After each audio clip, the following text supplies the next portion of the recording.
2026년 1월 아비게 아난드가 지목한 그 날짜, 지금입니다. 바로 지금 이 순간입니다. 한 나라의 대통령이 체포되었습니다. 미국에 의해서요. 베네수엘라, 전 세계는 충격에 빠져야 했습니다. 그런데 아무도 놀라지 않았습니다. 항의도 없었습니다. 규탄도 없었습니다. 너무 조용했습니다. 인도의 예언자 아비게 아난드는 말했습니다. 스위치가 켜졌다. 세계 질서 재편의 스위치, 그 스위치가 가리키는 곳, 중국입니다. 그런데 질문이 있습니다. 중국이 무너지면 왜 한국이 문제인가요? 한국은 괜찮을 것이다 라는 말, 믿어도 되는 건가요? 오늘 영상이 끝날 때 여러분은 선택을 해야 합니다. 두려움에 기반한 선택인가? 깨어있는 준비에 기반한 선택인가? 시작하겠습니다. 이 이야기는 남미에서 시작됩니다. 베네수엘라, 멀게 느껴지시죠? 한국과는 지구 반대편에 있는 나라니까요. 하지만 이곳에서 일어난 일을 반드시 아셔야 합니다. 미국이 베네수엘라의 대통령을 체포했습니다. 현직 국가 원수를요. 잠시 이 말의 무게를 느껴보십시오. 국제사회에는 오래된 불문율이 있었습니다.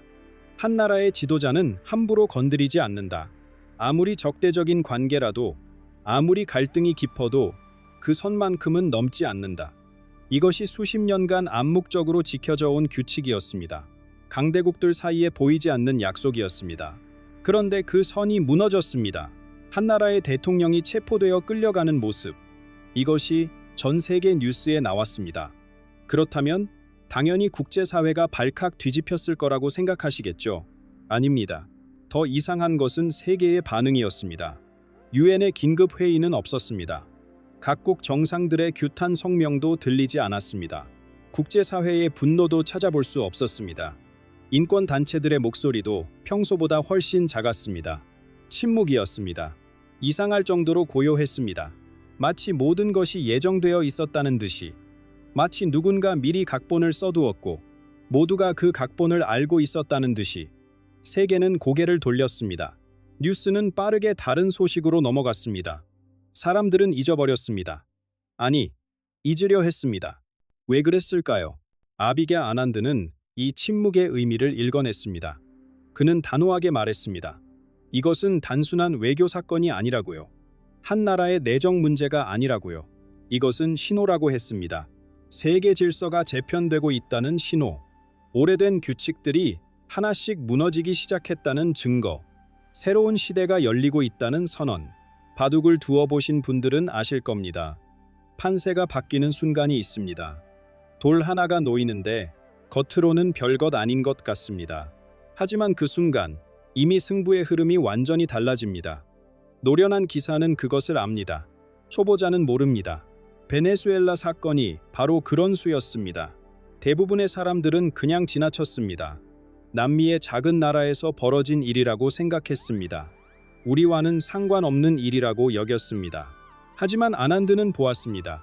한 나라의 지도자도 더 이상 안전하지 않다. 기존의 규칙은 더 이상 유효하지 않다. 누구도 보호받지 못하는 시대가 시작되었다. 새로운 게임이 열렸다. 그렇다면 이 새로운 게임에서 가장 큰 판이 벌어질 곳은 어디일까요? 아난드가 오래전부터 가리켜온 곳이 있습니다. 남미에서 시작된 파문이 결국 도달하게 될 곳. 세계 경제의 심장부이자 수많은 나라들의 운명이 연결되어 있는 곳. 그러면서 동시에 가장 깊은 균열을 품고 있는 곳.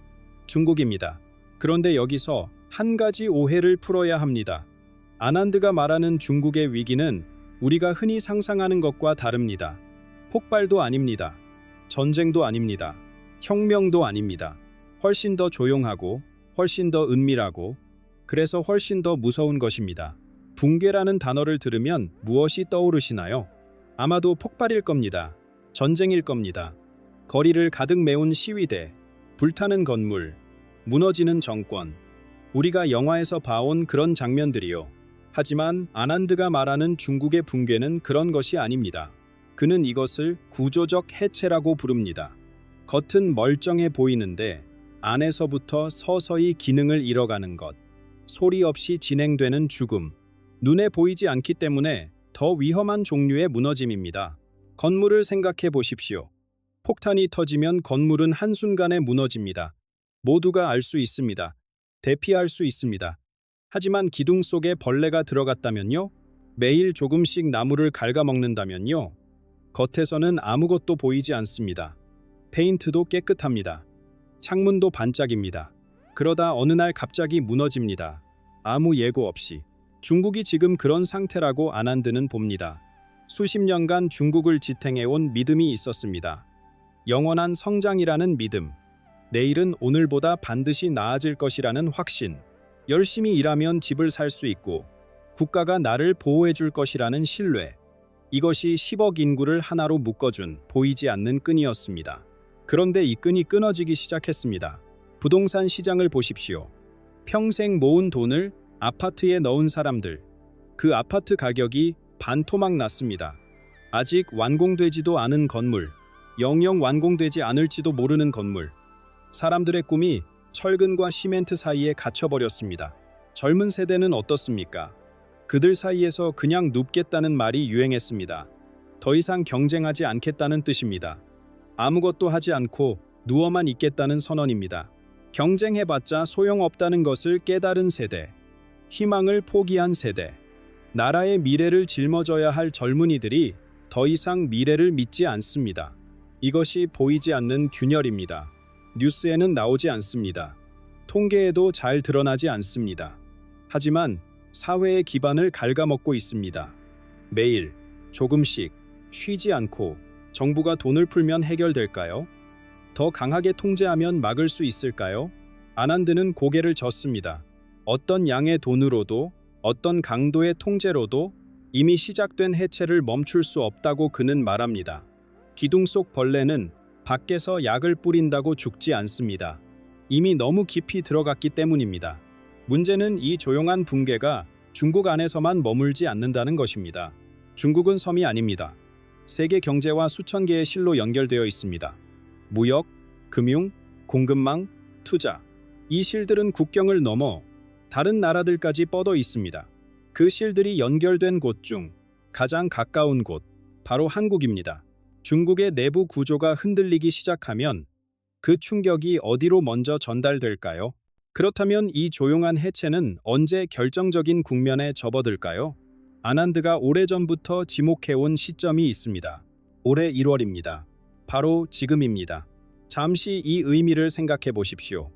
우리는 그가 말한 그 시간 속에 이미 들어와 있습니다. 하지만 오해하지 마십시오. 아난드는 이 시점에 폭발이 일어난다고 말한 적이 없습니다. 전쟁이 터진다고도 하지 않았습니다. 혁명이 시작된다고도 하지 않았습니다.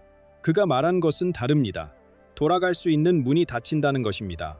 강을 건너는 배를 생각해 보십시오.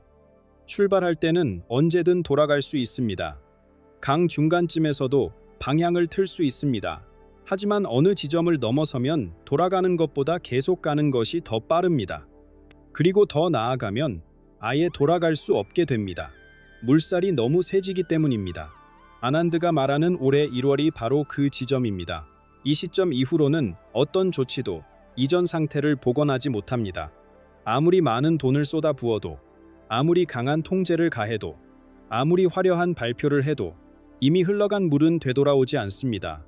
물론 겉으로는 아무것도 달라 보이지 않을 수 있습니다. 건물들은 여전히 서 있을 것입니다.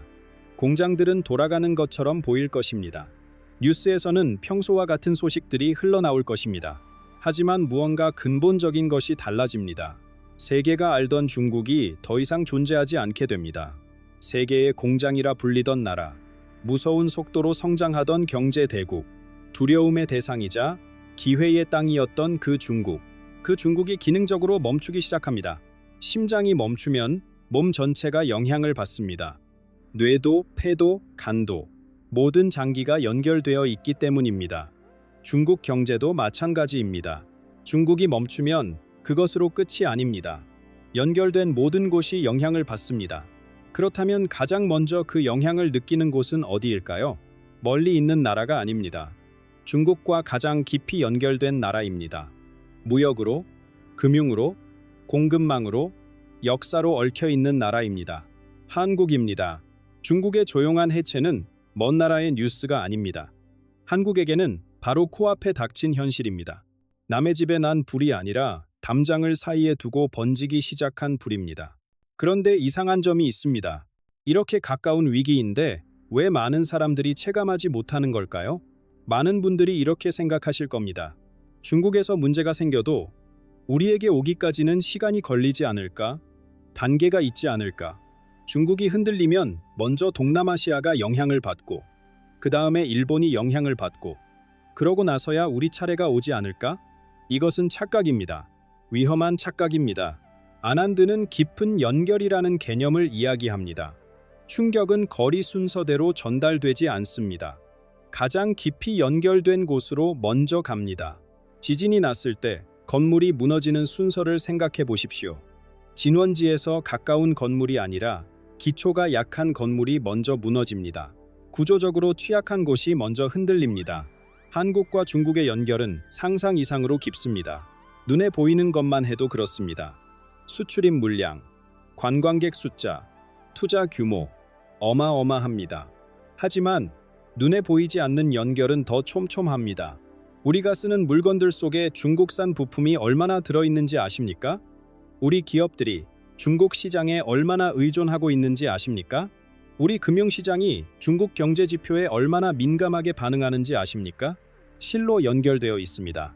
수천 개의 보이지 않는 실로 중국 경제가 기침을 하면 한국 경제가 감기에 걸립니다. 이것은 비유가 아닙니다. 이미 여러 번 경험한 현실입니다. 그런데 기침이 아니라 심장이 멈추면 어떻게 될까요? 주식시장을 보십시오. 중국발 악재가 터질 때마다 한국 증시가 어떻게 움직이는지, 수출 기업들의 실적이 어떻게 흔들리는지, 그것이 직원들의 보너스와 연봉에 어떻게 반영되는지, 연쇄 반응입니다. 총 한 발 쏘지 않아도 우리의 일상이 흔들립니다. 마트에서 장을 볼 때 물가가 오릅니다. 월급날 통장을 확인할 때 숫자가 줄어듭니다.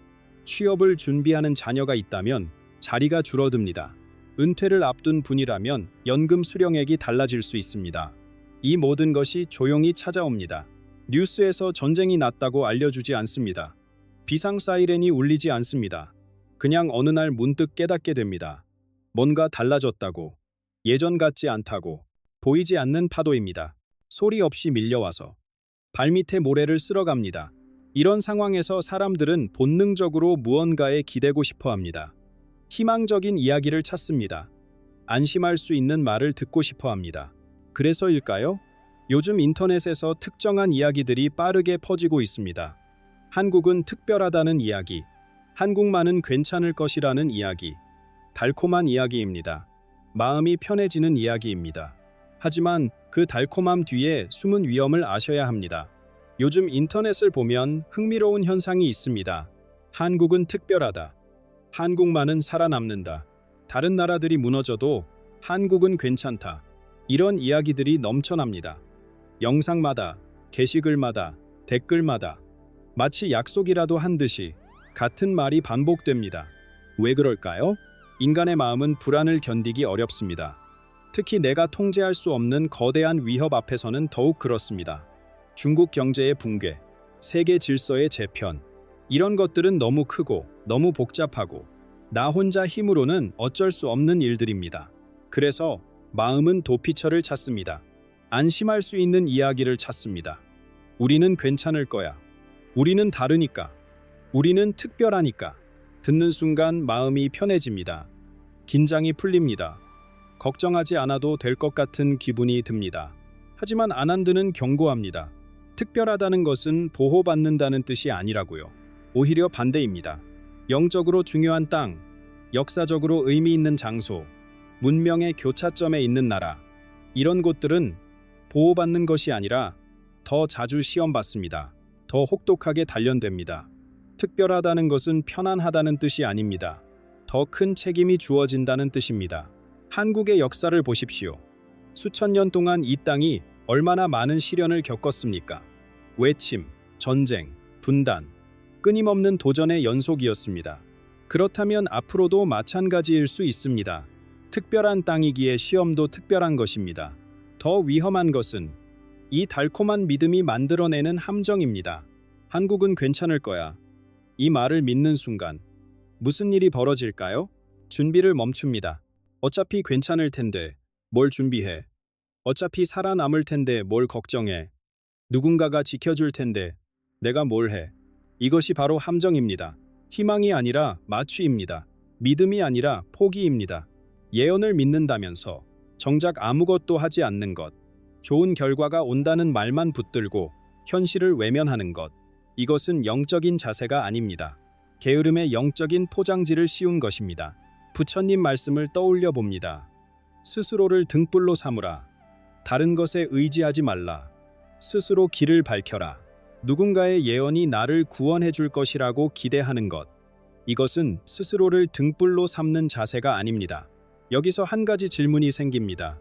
우리는 왜 이토록 예언에 끌리는 걸까요? 왜 누군가가 미래를 말해주면 그것을 믿고 싶어질까요? 예언은 우리 마음속에서 어떻게 작동하는 걸까요? 예언은 어떻게 작동할까요? 많은 사람들이 예언을 이렇게 생각합니다. 미래가 정해져 있고 능력 있는 사람이 그것을 미리 본다고. 마치 이미 쓰여진 책을 먼저 읽는 것처럼. 하지만 아난드는 다르게 말합니다. 별은 결정하지 않는다. 인간이 선택한다. 이 말의 의미를 깊이 생각해 보십시오. 예언은 미래를 보여주는 것이 아닙니다. 현재의 선택을 바꾸게 하는 도구입니다. 예언이 힘을 갖는 것은 그것이 맞아서가 아닙니다. 그것이 사람들의 행동을 바꾸기 때문입니다. 여기서 흥미로운 현상이 발생합니다. 올해 큰 위기가 온다는 예언이 퍼졌다고 가정해 봅시다. 사람들이 이 예언을 듣습니다. 그러면 어떤 일이 벌어질까요? 투자자들은 불안해집니다. 돈을 빼기 시작합니다. 기업들은 확장 계획을 미룹니다. 신규 채용을 줄입니다. 소비자들은 지갑을 닫습니다. 큰 지출을 뒤로 미룹니다. 이 모든 것이 동시에 일어나면 무슨 일이 생길까요? 경기가 위축됩니다. 주가가 떨어집니다. 실업이 늘어납니다. 예언이 말한 위기가 실제로 찾아옵니다. 예언이 맞은 걸까요? 아니면 예언이 위기를 만들어낸 걸까요? 이것을 자기실현적 예언이라고 부릅니다. 예언 자체가 원인이 되어 예언한 결과를 만들어내는 현상입니다. 무서운 역설입니다. 두려움이 두려움을 현실로 만듭니다. 또 하나 생각해 볼 것이 있습니다. 우리의 뇌는 공정한 판사가 아닙니다. 편향된 필터를 가지고 있습니다. 자신이 믿고 싶은 것은 쉽게 받아들이고 믿고 싶지 않은 것은 무시하거나 잊어버립니다. 예언자가 10가지를 예언했다고 합시다. 3가지가 맞고 7가지가 틀렸습니다. 우리의 뇌는 어떻게 기억할까요? 맞은 3가지만 기억합니다. 이 예언자는 정말 대단해. 3가지나 맞췄잖아.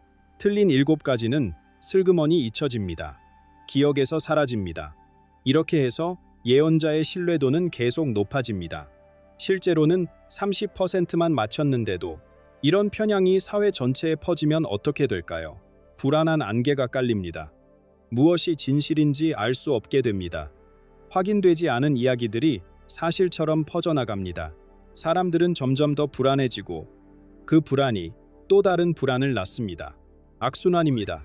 그렇다면 우리는 예언 앞에서 어떤 자세를 가져야 할까요? 아난드의 말을 다시 떠올려 봅니다.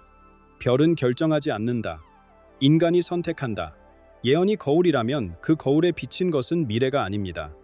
지금 이 순간 우리의 선택입니다. 지금 우리는 무엇을 선택해야 할까요? 이제 가장 중요한 이야기를 할 차례입니다. 올해는 운명의 해가 아닙니다. 선택의 해입니다. 이 차이를 반드시 이해하셔야 합니다. 운명은 정해진 것입니다. 피할 수 없는 것입니다. 그냥 당하는 것입니다. 하지만 선택은 다릅니다. 내가 결정하는 것입니다. 내가 방향을 정하는 것입니다. 지금 우리 앞에는 2갈래 길이 있습니다. 하나는 두려움에 휩쓸리는 길입니다. 불안한 소식을 들을 때마다 흔들립니다. 누군가의 예언에 따라 이리저리 움직입니다. 파도에 떠밀리는 나뭇잎처럼 방향 없이 흘러갑니다. 다른 하나는 깨어서 준비하는 길입니다. 불안을 느끼되 거기에 삼켜지지 않습니다. 정보를 모으되 스스로 판단합니다. 흔들리되 중심을 잃지 않습니다. 어떤 길을 선택하시겠습니까? 여기서 중요한 것이 있습니다. 준비한다는 것이 거창한 일을 뜻하지 않습니다. 영웅이 될 필요 없습니다. 작은 것부터 시작하면 됩니다. 정보의 자주권을 지키십시오. 뉴스 제목만 보지 마십시오. 한 발 더 들어가서 직접 확인하십시오. 누군가 불안을 부추기면 왜 그런 말을 하는지 생각해 보십시오. 스스로 판단하는 힘을 기르십시오. 가족과 대화하십시오. 만약의 상황에 대해 이야기를 나누십시오. 무섭게가 아니라 차분하게. 함께 준비하면 두려움은 줄어들고 유대는 깊어집니다. 경제적 분별력을 갖추십시오. 공포에 휩쓸려 충동적인 결정을 내리지 마십시오. 그렇다고 현실을 외면하지도 마십시오. 냉정하게 상황을 보고 할 수 있는 것부터 하십시오. 중국에서 벌어지고 있는 일은 우리에게 교훈을 줍니다. 사회 전체가 스스로 생각하기를 멈추면 어떻게 되는지, 누군가의 말만 믿고 현실을 직시하지 않으면 어떤 결과가 오는지, 기둥이 속에서부터 썩어가는데 아무도 확인하지 않으면 무슨 일이 벌어지는지, 한국은 무너지지 않을 것입니다. 단, 조건이 있습니다. 우리 국민이 스스로 생각하는 힘을 포기하지 않는다면, 뉴스 제목 너머의 진실을 보려는 노력을 멈추지 않는다면, 두려움에 마비되지 않고 깨어서 준비하는 자세를 유지한다면 흔들리되 무너지지 않을 것입니다. 마지막으로 한 가지 질문을 드립니다. 이 질문을 가슴에 품고 오늘 하루를 시작해 주십시오. 두려움에 기반한 선택을 하시겠습니까? 아니면 깨어있는 준비에 기반한 선택을 하시겠습니까? 답은 이미 마음속에 있습니다. 이 영상이 도움이 되셨다면 구독과 좋아요를 부탁드립니다. 댓글로 여러분의 생각을 나눠주시면 함께 지혜를 모아갈 수 있습니다. 이 영상은 예언과 시대적 흐름에 관한 교육적 콘텐츠입니다. 다양한 예언적 관점과 전문가들의 견해를 바탕으로 제작되었으며 시청자분들께 생각할 거리를 제공하고 깨어있는 삶의 자세를 나누기 위한 목적으로 만들어졌습니다. 불안이나 공포를 조장하려는 의도가 전혀 없으며 모든 정보는 각자의 판단과 분별 아래 참고하시기 바랍니다.